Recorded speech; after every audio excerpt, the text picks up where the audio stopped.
इस वक्त जनार्दन द्विवेदी कुछ बोल रहे हैं, आपको सीधे लिए चलते हैं। विवाद चल रहा है। मैंने कल बताया था कि एक एजेंसी की एक प्रतिनिधि मेरे पास आई। सब आप बहुत सारे आप में से मित्रों से बात होती रहती है, बहुत सारी बातें होती हैं। विषय चल रहा था कि कांग्रेस पार्टी क्यों हारी। बहुत सारी बातें होती रहीं, उनमें से कुछ बातों के बीच में एक दो वाक्य आए जो मैं दोहराना नहीं चाहता। कल मैंने कहा था उसके बारे में कि मोदी जी और भारतीय जनता पार्टी लोगों को ये समझाने में सफल हो गए कि वे लोगों के अधिक निकट हैं और एक तरह से भारतीय जनमानस को, मैं आज दूसरी भाषा में उसको कह रहा हूं, उसको वो रिप्रेजेंट करते हैं, उसका प्रतिनिधित्व करते हैं, जिसको कि मैंने भारतीयता शब्द दिया। हम ये नहीं कर पाए, इस अर्थ में हमारी ये हार है। मोटी सी बात ये है। एजेंसी ने जो न्यूज भेजी उसमें शीर्षक लगा दिया मोदी की तारीफ। मैं नहीं समझता इसमें मोदी की तारीफ कहां है। किसी की तारीफ में मैंने एक शब्द नहीं कहा। उसके बाद जब मैंने स्पष्टीकरण दिया तो शीर्षक वो चलता रहा और उन्होंने, आपने भी देखा होगा, मेरे पास उसकी प्रति है, लेकिन मैं उसको सामने रखना नहीं चाहता क्योंकि इस तरह की बहस में मैं नहीं पढ़ता, मेरी प्रकृति में नहीं है। उन्होंने कहा कि जो इसका हिंदी वर्जन है वो मॉडिफाई किया गया है। अब आपकी भाषा में उसका जो भी अर्थ होता हो, लेकिन सच बात यह है कि जो शीर्षक लगा वही शीर्षक चलता चला गया।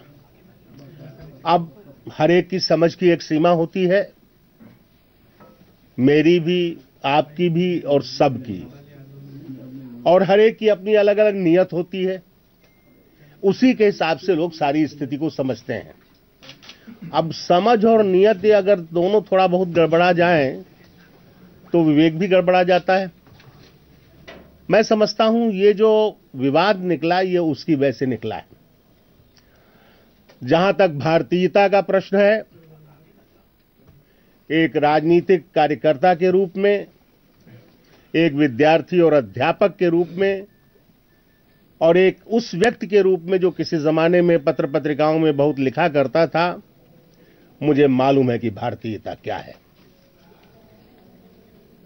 मेरी पहली किताब जब छपी थी निराला की, उसमें देखिए मैंने प्रतीक किसको बनाया है। मैंने गांधी को बनाया है, प्रेमचंद को बनाया है, लोहिया को बनाया है, निराला को बनाया है, जवाहरलाल नेहरू को बनाया है। ये मेरे प्रतीक है। बहरहाल उसकी भी सफाई मुझे नहीं देनी है क्योंकि मुझे किसी से परंपरा, धर्म और भारतीयता का ज्ञान नहीं लेना है, वो कोई भी हो। मैं जानता हूं कि ये क्या है, इस देश की संस्कृति क्या है, इसकी परंपरा क्या है, मुझे इसका पता है। किसी चुनाव में कोई अपनी तस्वीर पेश करके चुनाव जीत जाता है तो इससे वो प्रतीक नहीं हो जाता। ये क्या आ रहा है, मैं देख रहा हूं बहुत जगह, भारतीयता के प्रतीक नहीं है। किसने कहा है कि मोदी भारतीयता के प्रतीक हैं? ये मेरे शब्द नहीं हैं। अपनी अपनी नियत टटोले लोग कि क्यों इस तरह का प्रचार कर रहे हैं। ये बात मैंने कभी नहीं कही। ये देश, कांग्रेस और तमाम सारी जो उदात्त परंपराएं हैं उनका देश है और उसमें उनकी भारतीयता है। उन उदात्त परंपराओं में भी कांग्रेस भारतीयता की प्रतीक लगातार रही है, कोई और नहीं रहा है। मैं कभी ये कह ही नहीं सकता। कांग्रेस भारतीय समाज का प्रतिनिधित्व करती रही है। स्वाधीनता का आंदोलन भी इसी परंपरा के हिसाब से लड़ा गया था। पूरा स्वाधीनता आंदोलन सबको समेट करके लड़ा गया था और एक तरह से भारतीय समाज और कांग्रेस एक रही है। यही नहीं, आजादी से पहले कांग्रेस अध्यक्ष को राष्ट्रपति कहा जाता था। किसी भी आप अखबार की रिपोर्ट निकाल लीजिए, कुछ भी निकाल लीजिए, राष्ट्रपति लिखा जाता था। इस तरह से प्रतीक थी। ये तो आजादी के बाद जब सत्ता में कांग्रेस आई, बाकी सारे विवाद और विभाजन और बाकी चीजें उससे पैदा हुई। तो इसको सबसे ज्यादा किसने समझा था? गांधी ने समझा था। गांधी भारतीयता के प्रतीक थे। नेहरू ने समझा था, दूसरे स्वाधीनता सेनानियों ने समझा था। ये कहां से आ जाएगा कि मैं कह दूंगा कि मोदी भारतीयता के प्रतीक है? उनकी परंपरा में तो स्वाधीनता आंदोलन में इक्के दुक्के लोग ही शामिल हुए थे, बाद में सब पार्टियों का जन्म हुआ है। इस तरह की मूर्खता की बात की मुझसे अपेक्षा करना, और अगर किसी ने किसी भी नियत से कोई शीर्षक लगा करके कोई चीज प्रचारित कर दी तो मैं उस पर सिर्फ अफसोस कर सकता हूं और कुछ लोगों की बुद्धि पर तरस खा सकता हूं जिनकी समझ में नहीं आ रहा कि ये सब क्या है। सर, आज खुद अजय माकन ने बेहतर तो ये होता कि आपने क्या कुछ कहा, ये आपकी पार्टी आपसे पूछती, जो कि तरीका है अंदरूनी रूप से, उस पर आप पार्टी को सफाई देते बिना आपसे पूछे। क्या आपसे पूछा गया? और अगर नहीं पूछा गया तो इस पर इतनी तेजी से प्रतिक्रिया देना आपको लगता है कि ये? चलिए, मैं उस पर कोई टिप्पणी वो भूल मैं नहीं करूंगा। कोई बात नहीं है, बहुत लोगों के खिलाफ कार्रवाई हुई है। द्विवेदी जी, सर, क्या आपकी पार्टी में किसी ने आपसे पूछा, आपके बयान पर सफाई मांगी गई है? द्विवेदी जी, संवाद में एक लाइन कही जाती है कि क्या आपने बोला, किस अर्थ में बोला वो महत्व नहीं रखता, क्या अर्थ लिया गया वो महत्व रखता है। यही मैंने अभी कहा। तो आपको लगता है कि जो कुछ भी आपने कल कहा, कल उसी समय ज्यादा स्ट्रॉन्ग वर्ड में आप क्लैरिफाई कर देते तो शायद ये स्थिति नहीं आती? मैंने जिस सहज भाव से कहा था उसी सहज भाव से कल स्पष्टीकरण आपकी उपस्थिति में मैंने दिया था। My point is very simple. You know, you saw what the Congress High Command has just now said in terms of whatever you have said is against the Congress Party's ideology and philosophy. You say you don't need to take lessons from anybody. How do you take this forward? Because this has been right now there is a midst of an Delhi election. This is being seen as an anti-party activity, that this is against the leadership. Whatever it is, so far I am concerned, I never meant all this, and so I am talking to you. And my talking to you was scheduled at 12:30. I shifted it to 1:30 only because of that. Because I saw that. Dwivedi ji, ये जो अजय माकन ने जो press conference बुलाई, उन्होंने ये नहीं बुलाई होती अगर उनको ये अनुमति नहीं मिली होती कांग्रेस आला। मैं इस पर सार्वजनिक रूप से चर्चा नहीं करता। प्रेस कॉन्फ्रेंस की गई आपको लेकर, क्या आप नाराज हैं जिस तरीके से आपको लेकर? इन प्रश्नों का उत्तर नहीं दिया, मेरे लिए ज्यादा गंभीर विषय है। सर, एक सवाल करते हैं मेरा। हाँ, पीछे से। आपको लगता है कि पार्टी में कुछ लोग ऐसे हैं जो आपके इस बयान का जो आपने इंटरव्यू दिया है इसको ट्विस्ट करके इसको आपके खिलाफ इस्तेमाल करने की कोशिश कर रहे हैं?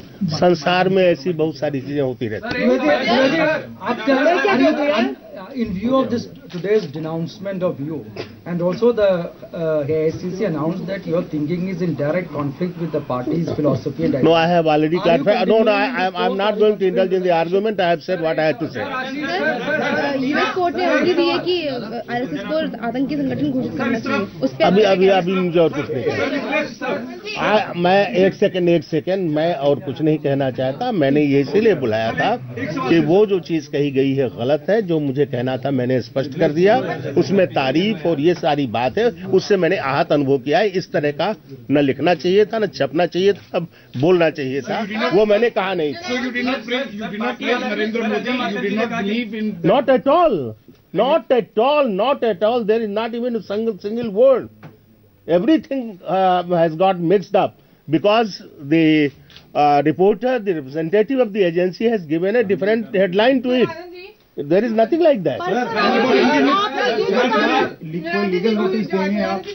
क्या? अब ये सब कानून के नहीं, परसेप्शन के मामले होते हैं। जी ने कहा कि पार्टी आला कमान जो है जल्दी ही अनुशासनात्मक कार्रवाई करेगी। क्या पार्टी आला कमान पर मैं टिप्पणी कैसे कर दूं? आला कमान के सामने अपनी बात रखी। कोई बात नहीं। सर, लेकिन ये कहा जा रहा है कि सोनिया गांधी के सलाहकार और राहुल गांधी के सलाहकारों की लड़ाई है। एक minute, Do you think it would have been better if they would have called you separately? नहीं, ये मैं पार्टी के अपने बीच की बात नहीं करूंगा। मैंने आज तक कभी किया आपसे। No, that's all. Thank you. Please. Sir चूंकि वो भारतीयता का सवाल उठा रहे थे प्रेस कॉन्फ्रेंस में, सर मेरा सवाल ये कि आप ये मानते हैं कांग्रेस अध्यक्ष में भारतीयता का प्रतीक है या नहीं? सोनिया गांधी भारतीयता का प्रतीक है या नहीं? ये इंडिविजुअल सवाल करना ये उसी तरह का काम है जो अभी जिसकी वजह से विवाद हो रहा है। मैंने अभी इंडियन नेशनल कांग्रेस के लिए कुछ कहा है, तो इंडियन नेशनल कांग्रेस का प्रतीक होता है अध्यक्ष।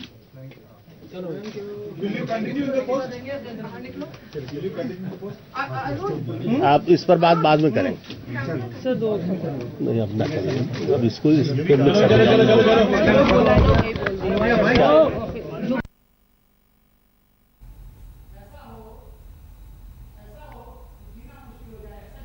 मैंने नरेंद्र मोदी की तारीफ नहीं की गई, मेरी भावना को गलत समझा गया, मेरे बयान को तोड़ मोड़ कर पेश किया गया। मैं नरेंद्र मोदी की तारीफ नहीं कर सकता। अपने बयान पर यह सफाई कांग्रेस के महासचिव जनार्दन द्विवेदी ने दी है। कहा कि अपने आलाकमान के खिलाफ मैं कुछ नहीं कह सकता। मोदी पर दिए बयान पर यह सफाई दी है। जनार्दन द्विवेदी ने एक वेब पोर्टल को इंटरव्यू दिया था जिसमें गांधी परिवार के वफादार माने जाने वाले जनार्दन द्विवेदी की तरफ से छपा था कि नरेंद्र मोदी और बीजेपी लोगों को यह समझाने में सफल रहे हैं कि सामाजिक रूप से वो देश के नागरिकों के नजदीक हैं।